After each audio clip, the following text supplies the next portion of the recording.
c'est important assemblée nationale boobu nga xamante ne El Malick Ndiaye moo ko jiite fa la ñuy des soxna Khadija mu mel ni annoncé wal na également que le chef du gouvernement et ses ministres se soumettront prochainement à l'exercice des questions au gouvernement,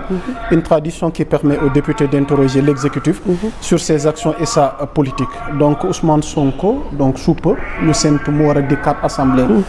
nationale par rapport ak annonce boobu noonu tey du ñàkk peut-être am nga ci xalaat, mais juste pour terminer, le président de l'Assemblée nationale, à titre d'information yi ñuy suivre, a également précisé qu'un audit du personnel parlementaire ainsi qu'un bilan des compétences avait débuté il y a 2 semaines. Ces mesures visent à améliorer le fonctionnement et l'efficacité des services au sein de l'Assemblée nationale, renforçant ainsi la responsabilité institutionnelle. Donc El Malick Ndiaye a souligné que le bureau et la conférence des présidents se réuniraient très prochainement pour définir les modalités et le calendrier de cette session importante. Si vous avez des commentaires. Des commentaires très intéressants. Ok. Et je n'en attendais pas moins. xëy na di nga indi sa xalaat tamit ci mbirum oto député yi parce que nekk na coow.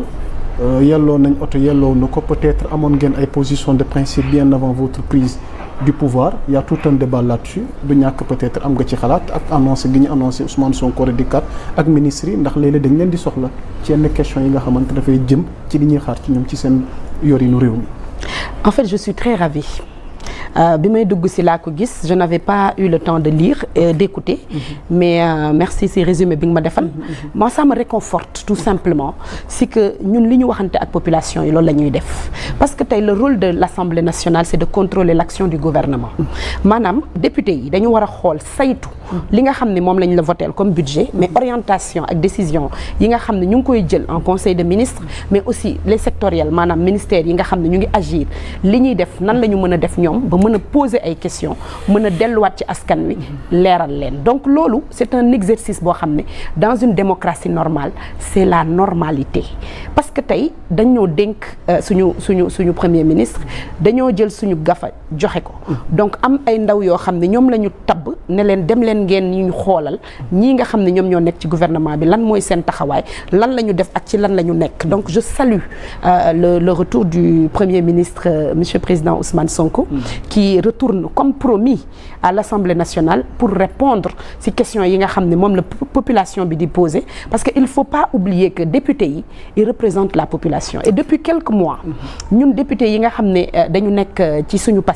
parti muy PASTEF ñu ngi dugg ci citoyens yi di leen laaj seen xalaat man mii je peux parler hier j'ai reçu la vice-présidente de la commission santé madame Yacine Sombre qui est venue dans mon bureau qui est venue me voir en tant que maire qui travaille pour les communautés pour ñu waxtaan sur le financement de la santé locale pour que ñu waxtaan sur les mutuelles de santé sur ce que je pense mais surtout sur la santé communautaire et de la même manière yeneen députés yi ñu ngi koy def ci seen secteur donc je pense que aujourd'hui ça leur permettra aussi ñu jàkkaarloo ak le gouvernement et l'ensemble des ministres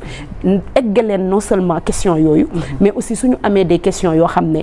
c'est des questions d'ordre général yoo xam ne jaar na fi ci actualité bi mën leen permettre ñu jàkkaarloo avec le gouvernement pour poser leen ko au nom des citoyens leneen li nga xam ne nag da nga ko wax sànq aussi dara bettuma ci par rapport au nouveau président de l'Assemblée nationale monsieur El Malick loolu mooy rôle njiit boo yegsee ñu jox la da ngay saytu ndax saytu bi mooy lay permettre nga xam ressources humaines yi nga am yan type de ressources humaines la vision bi nga porté aussi ci poste bi nga nekk ak administration wala institution bi nga am naka nga mënee def ba proposer un meilleur schéma en termes de gestion des compétences yi nga am tey bu fekkee aussi da nga fekk pléthore de personnes comme ni ñu ko fekkee ci administration yëpp defe naa boo demee nga laaj la fonction publique locale combien de personnes ont été recrutées entre janvier et février 2024 dina la wan une pléthore de personnes defe naa tous les ministères yi audité seen personnel gis nañ ni tey on a vraiment un problème par rapport au nombre de personnes yi nga xam ne moo nekk ci administration bi wala ci institution bi donc cet audit est tout à fait normal et c'est un audit boo xam ne dana permettre aussi ñu mën a xam les profils disponibles ñi nga xam ne aussi peut-être on n'en a pas besoin ñu xam quel plan social leur proposer mais surtout dina permettre ñu rationaliser parce que soo bëggee aussi gérer une administration aussi importante que l'Assemblée nationale dafa am loo xam ne moom nga soxla comme profil mais aussi peut-être et je ne dis pas que c'est le cas parce que audit bi jeexagul bis bu jeexee soo leen ma invité on aura l'occasion de commenter dina la permettre aussi nga xam ndax li fi nekk moo adapté par rapport ak li nga xam ne moom nga soxla ci profil et enfin l'audit bi nga xam ne dañ koy def par rapport aux différents services c'est tout à fait normal day permettre après nga mën a bâtir en fait benn gouvernance par rapport ak institution bi nga yore donc ça c'est vraiment le rôle du manager c'est le rôle du maire soo excès c'est le rôle du président de l'Assemblée nationale tous les ministres jaar nañ ci exercice boobu et je pense que même le président de la République et le premier ministre bi ñuy présenter vraiment seen audit initial ci exercice boobu la ñu nekkoon c'est vraiment une question essentielle dans la gouvernance y a pas de paradoxe entre yaa ngi saytu pour xool audit bi mais teewul yaa ngi am ñooy tàbb ba tey ngir autofé tey jii li nga xamante ne moom mooy sa cabinet bu ñu jëlee exemple El Malick en termes de rationalisation des dépenses également est-ce que y a eu suppression tey jii ni fonds politique yi nga xamante ni moom leen koy alloué mais sur le plan des voitures tamit ci wàllu député yi su ma juumul seen i position démb jàppoon ngeen ni ab député warta soxla oto le député Mbaye Ndione mi ngi leen koy fàttali récemment ci benn sortie nee na ceux qui disaient hier qu'un député ne doit pas disposer d'une voiture sont aujourd'hui ceux qui en ont besoin alors tey jii ne léegi moi je pose deux questions ci mbir yu waaw je pose deux questions je pense que l'ancien président de l'Assemblée nationale nekkatu fi il avait des collaborateurs yu mu tànnaloon boppam parce que un cabinet c'est une question de confiance c'est une question de choix de la personne bi nga xam ne moo toog ci tête de l'institution gis profil yi ko mën a servir donc je pense que le cabinet du président de l'Assemblée sortant nekkatu fa donc c'est tout à fait normal que le président de l'Assemblée nationale qui aujourd'hui nekk la deuxième institution de ce pays il faut pas l'oublier di liggéey sur des questions stratégiques qui n'a peut-être pas aussi la possibilité de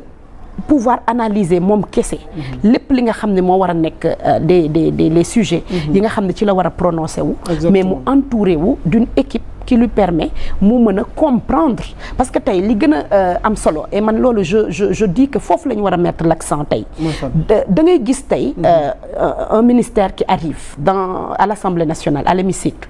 ànd ak ay conseillers ànd ak ay techniciens ànd ak une administration de plusieurs années d'expérience et tous les profils ñu ñëw jàkkaarloo avec le président de l'Assemblée nationale et les députés qui sont pas outillés peut-être pour mën a répondre mais c'est tout à fait normal qu'aujourd'hui le président de l'Assemblée nationale mu entouré wu des compétences yu mu yaakaar ni mën nañ ko permettre mu gën a mën a def sa mission et moi je dis que ça doit être aussi valable pour tous les députés parce que un député qui a aujourd'hui la responsabilité saytu tous les ministères am ci ay xalaat am ci ay xam-xam dafa war a am un shadow cabinet derrière boo xam ne assemblée dañ koy accompagner pour mu mën a jouer son rôle donc pour moi en termes de compétences il faut mettre les moyens pour avoir les compétences de qualité yuy permettre aussi bien le président de l'Assemblée nationale que les députés ñu mën a faire face au rôle bi nga xam ne moom lañ leen jox et surtout faire face à ces technocrates yi nga xam ne quand ils arrivent ils connaissent vraiment le sujet bi nga xam ne moom la ñuy indi au-delà de ça pour man je ne me rappelle pas peut-être que ça existe qu'on ait dit que un député warul am oto mais pour man moi je parle d'abord je prêche pour ma paroisse moi je suis une mairesse depuis que je suis arrivée nous n'avons pas de véhicule de fonction et je pense que la fonction que bi ñuy porter tey nécessite qu'on réfléchisse est-ce que ñun li ñuy liggéey di ko liggéeyal askan bi un véhicule de fonction superflu la ou pas et je pense que non parce que tey un député bu nga xam ne dafa nekk ci benn zone boo xam ne dina ko parcourir ay centaines de kilomètres pour aller dem ci population yi jël seen xalaat war a mën a teewal le Sénégal en tant que honorable député partout où on l'appelle mais moi je trouve que c'est pas un superflu d'avoir un véhicule de fonction par contre man li may wax te mu doon lu ma gëm aussi moi je ne suis pas d'accord qu'on achète une voiture boo xam ne c'est à la propriété de la personne mais de l'institution on le met à la disposition pour que nga mën ko utiliser suba boo dee dem on garde le parc et parc boobu dafay nekk un patrimoine de l'institution bu fekkee am na yeneen député yu ñëw après ñu mën ko bénéficier wu bu fekkee maintenant amortissement bi dafa jeex les techniciens savent calculer et ils savent aujourd'hui nan la ñuy def ba génnee un véhicule qui n'est plus norme wala qui n'est plus adapté mais en tout cas aujourd'hui man c'est mon point de vue nous sommes des exécutifs locaux nous sommes des élus de la République te dañuy liggéey pour les Sénégalais et pour nos populations et pour moi c'est pas un superflu d'avoir un véhicule maintenant quel type de véhicule? Oui, ça peut être une question. Moi, je me la pose. Mais un véhicule utilitaire, un véhicule bu nga xam ne ça peut permettre de nga mën a déplacer correctement. Et ça, pour moi, il en va même de la dignité des élus. Parce que doo am aussi un député mu nekk di parcourir certaines distances nga livrer ko à lui-même du moins. Donc pour moi c'est pas superflu. Ça fait partie de li nga xam ne daf koy permettre mu mën a def liggéeyam correctement.